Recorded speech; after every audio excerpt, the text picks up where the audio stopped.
Good morning, friends. Washir भली ही शक्ति प्रतियोगिता के बारे में दक्ष को बता रहा हो, लेकिन दक्ष ने इसमें तनिक भी दिलचस्पी नहीं दिखाई।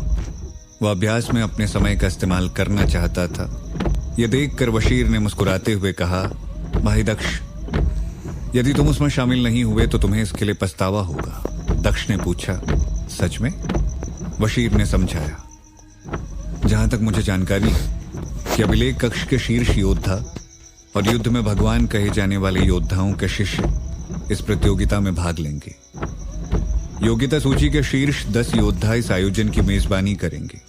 वशीर ने अपना सर हिलाया। दक्ष कुछ समय के लिए अभिलेख कक्ष में रहा था, इसलिए उसे अभिलेख कक्ष के बारे में थोड़ी बहुत समझ भी थी। वो जानता था कि शीर्ष योद्धाओं की क्षमता किस स्तर की है। पिछले 100 वर्षों में योग्यता सूची के शीर्ष 10 योद्धा अपना स्थान बनाए हुए थे।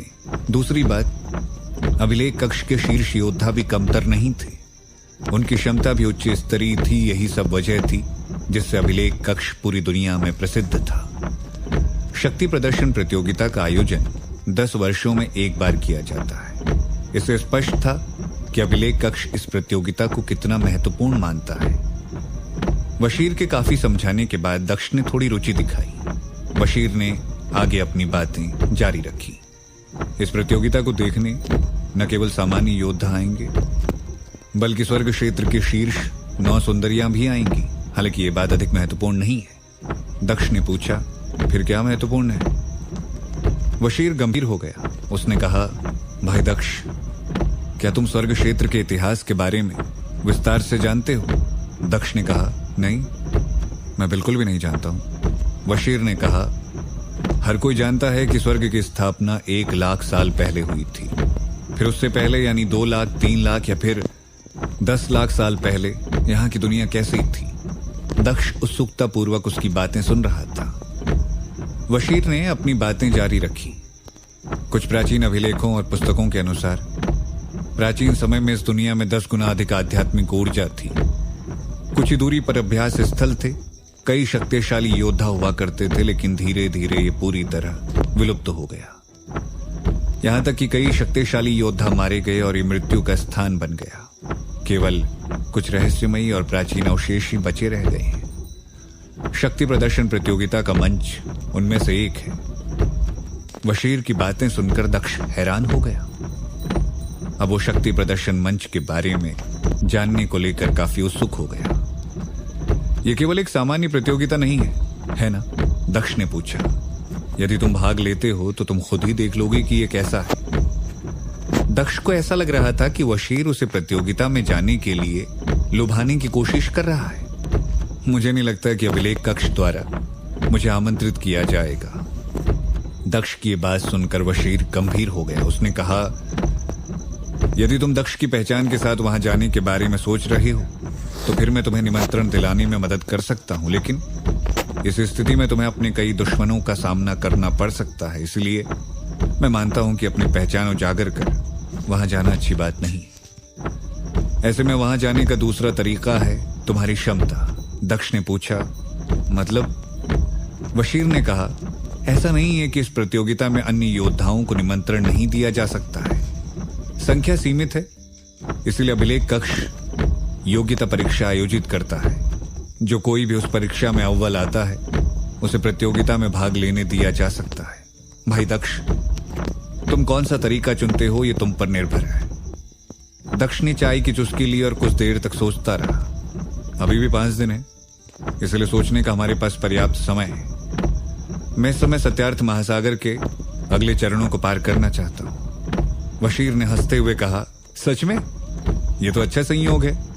मेरी भी क्षमता में सुधार हुआ है और मैं भी सत्यार्थ महासागर में जाना चाहता हूं। वशीर बहुत उत्साहित था क्योंकि इस बार उसे दक्ष के साथ प्रतिस्पर्धा करने का एक अच्छा अवसर मिला था। दक्ष, वशीर और परिणीता सत्यार्थ महासागर के तट पर पहुंच गए।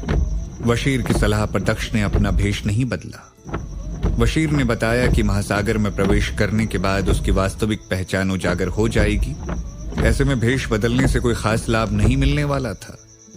तेज हवा चल रही थी। मौसम ठंडा था।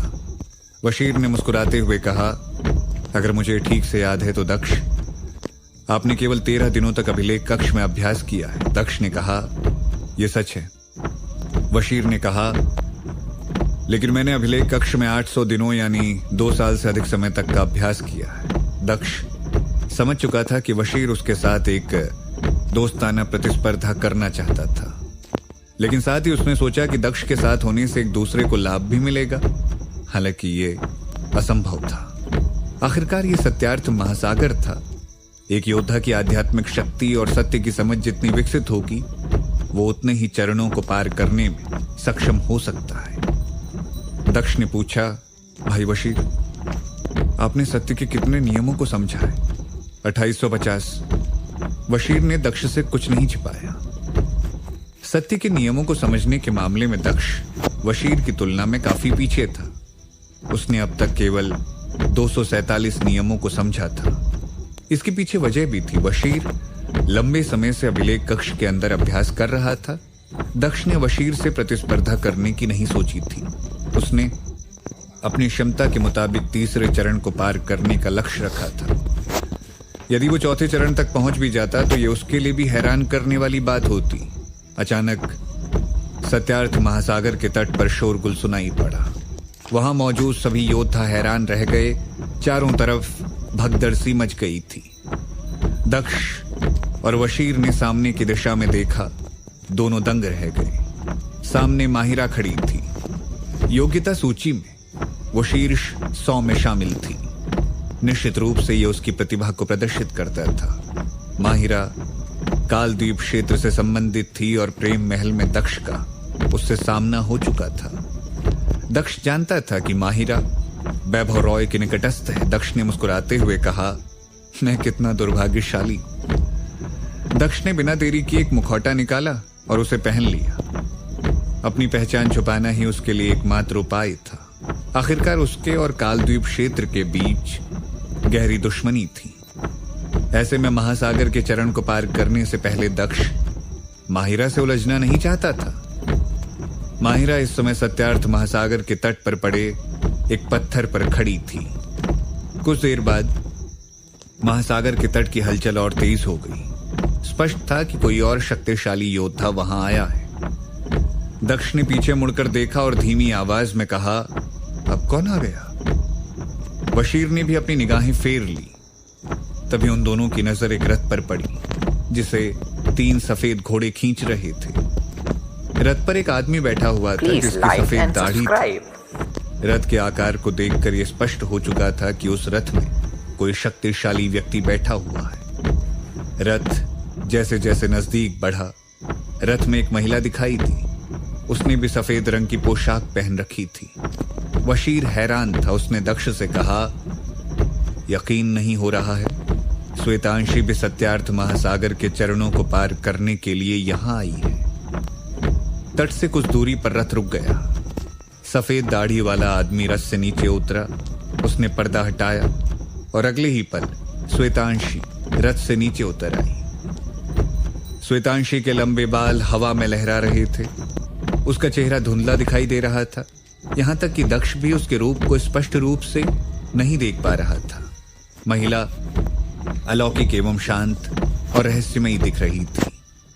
तट पर मौजूद कुछ योद्धाओं ने श्वेतांशी से बात करने की कोशिश की, लेकिन श्वेतांशी के साथ मौजूद लंबी दाढ़ी वाले उस आदमी की क्षमता को देखकर किसी ने भी हिम्मत नहीं की। सफेद दाढ़ी वाले उस आदमी की आध्यात्मिक शक्ति और शारीरिक क्षमता उच्च स्तरीय थी, जिसके कारण कोई परम योद्धा उसके करीब जाने की भी हिम्मत नहीं जुटा पा रहा था।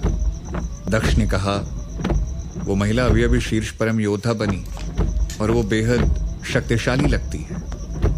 वशीर ने कहा, बहुत शक्तिशाली। क्या तुम नहीं जानते हो कि श्वेतांशी कौन है? दक्ष सोचने लगा। वशीर ने मुस्कुराते हुए कहा, तुम दक्ष ही हो ना? दक्ष ने वशीर को देखा और कहा, मैंने नाम तो सुना है, लेकिन मुझे ठीक से याद नहीं है कि इस बारे में मैंने पहले कब सुना था। वशीर ने अपना सर हिलाया और मुस्कुराते हुए कहा, वो योग्यता सूची में पहले स्थान पर थी।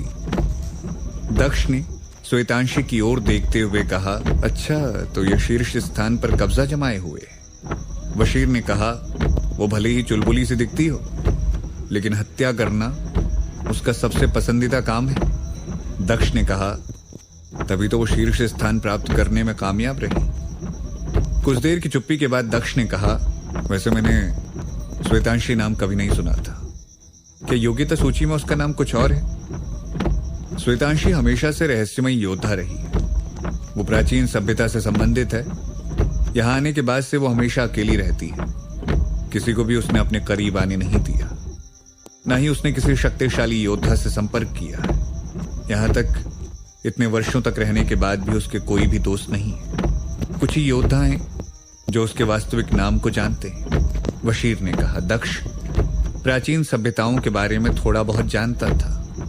वो प्राचीन सभ्यताएं किसी खास क्षेत्र से संबंधित नहीं थी और वो गुप्त स्थानों पर रहती थी। वो सभी अत्यंत ही शक्तिशाली थी। उन्होंने नरक क्षेत्र से लड़ने के लिए स्वर्ग के साथ मिलकर काम किया। प्राचीन सभ्यताओं द्वारा चुने गए योद्धा स्वर्ग में उनके प्रतिनिधि होते थे। वशीर बेहद उत्साहित लगने लगा। शक्ति प्रदर्शन प्रतियोगिता नजदीक आ गई है। यही वजह है कि श्वेतांशी और माहिरा यहाँ आए हैं। अगले कुछ दिनों में कुछ और योद्धा भी यहाँ आएंगे। सत्यार्थ महासागर में हलचल बढ़ेगी। सत्यार्थ महासागर की सभी 10 नावें तट पर आ गई। सबसे पहले माहिरा नाव पर सवार हुई और फिर श्वेतांशी भी आगे बढ़ी। वशीर ने भी तेजी की और श्वेतांशी के बगल वाली नाव पर सवार हो गया। वशीर, श्वेतांशी और माहिरा तीनों स्वर्ग क्षेत्र के शीर्ष योद्धा थे।